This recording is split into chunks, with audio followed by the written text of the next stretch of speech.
মাথা আর মুগ ডাল, এই যে মুগ ডাল এবং মাথা রান্না করব। এই যে মাথাটা কষিয়ে নিচ্ছি।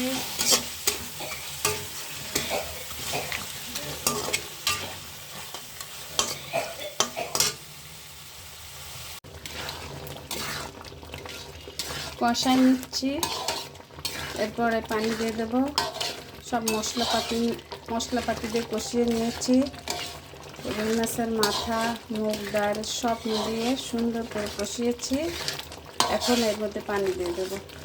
মুগ ডাল, আমাদের এখানে খুলনা বাগেরহাটের মানুষেরা মুড়িঘণ্ট বলে, আর একটা মুগ ডাল দিয়ে রান্না করে একে মুড়িঘণ্ট বলে।